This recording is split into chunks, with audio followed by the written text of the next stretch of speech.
Hi guys, and welcome back to my channel. Today I'll be talking to you about the problems of AI art. Now, before you say anything, this is for an English project. I need to revise and boost my confidence for when I actually do read out the speech, so I thought I'd share it here. Please give me advice, tips, and make sure to ask me questions in the comments, as I'll be getting asked a lot of questions when I actually do the speech in school. Thank you. Why have we allowed a heartless computer to take our future, identity, and our creativity? Imagine spending your childhood drawing just to see it all be for nothing. Imagine your work getting fed into a heartless machine without your permission. Imagine what our world will look like in the next decade if we do not make a change now. Artificial intelligence has come too far. It is making many worry about losing their jobs. It is growing and destroying our world, and we just keep feeding it. This year in 2026, many young people have stopped drawing as they think that their dream job will be taken by AI. Even I have had to stop to think to myself, will my dream job be taken by AI? Is it fair that many young people have to worry about this? Are we just going to allow this to continue, or are we going to change this?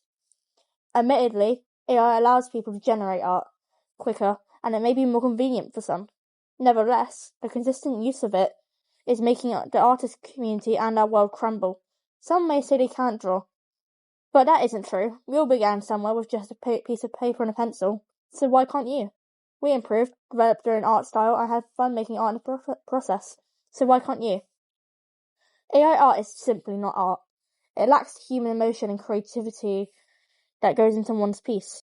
Hayao Miyazaki argues that AI art is an insult to life itself, claiming that art requires a deeply human, lived-in perspective, including an understanding of pain and emotion. AI art is good for nothing. It can't show emotion because it's not human.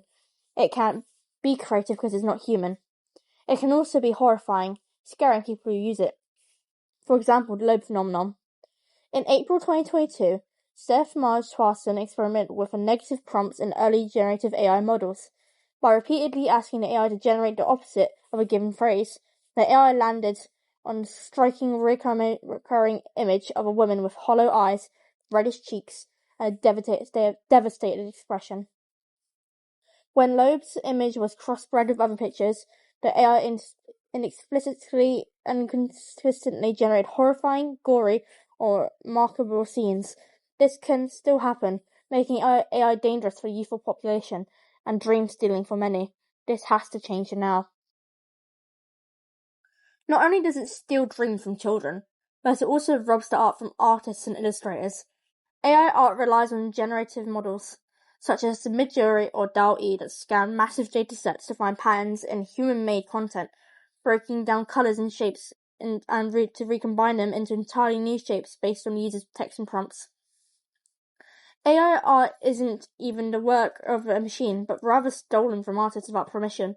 Research indicates that 74% of traditional artists and illustrators are concerned about their work being used to train generative AI models without their permission or comprehension. Some might not even know that their work is being used. How can we let AI rob people of their art? This is disgusting. How can we let that number reach 74%? That number is way too high. It should be at 0%, and yet it's not.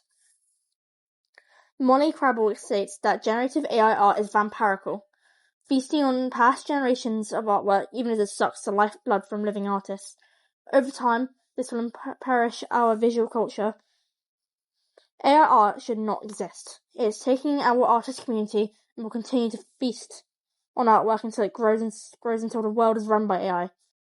It steals so much art to the point that it can become really hard to separate from real art.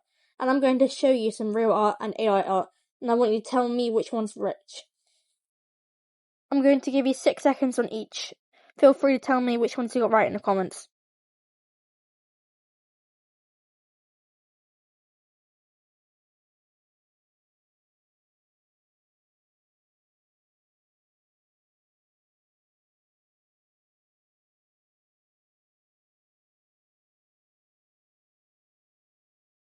On round 1, if you said the first one is AI, you would be correct. On round 2, if you said that the first one was AI, you would be correct. On the third round, if you said that the first one was AI, you'd be correct. Yes, AI can be obvious sometimes, but they can also be quite hard to tell apart, especially when it isn't even its own work. We need to stop this now. AI is not only affecting humans, but also our world, our planet, our animals. Polar bears are considered vulnerable on the IUCN list, meaning that they could go extinct in the world. There are roughly around 22,000 to 31,000 left in the Arctic. This is horrible. On average, large-scale data sets consume around 300,000 to 500 million gallons of water every day, making ice caps melt rapidly and decreasing the land, making them lose their homes and even dying.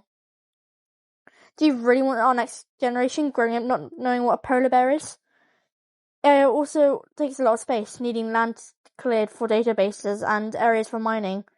Not only are polar bears at risk, but freshwater animals and birds too are losing their homes to a monstrous human creation.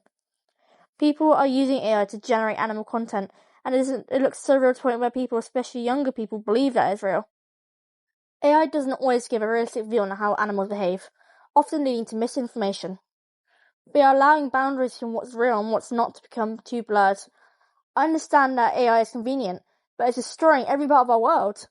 It can also cause water depletion, grid strain, and increase the price of bills in high-tech countries, which could make more people homeless. They don't deserve to suffer to a heartless machine. We need to stop this now. Enough is enough. AI is ruining dreams, artists, and our world. We need to make the change together. If you stop using AI art, then we can still keep dreams alive. If you stop letting AI feast on others' work, then we can keep the artist community alive. If you stop using AI, then we can still save our planet. This one simple action can save our world. Thank you for listening to my speech. If you want to share your opinion in the comments, go ahead. Feel free to ask me questions. I would love to answer some. Just try to keep my opinion based.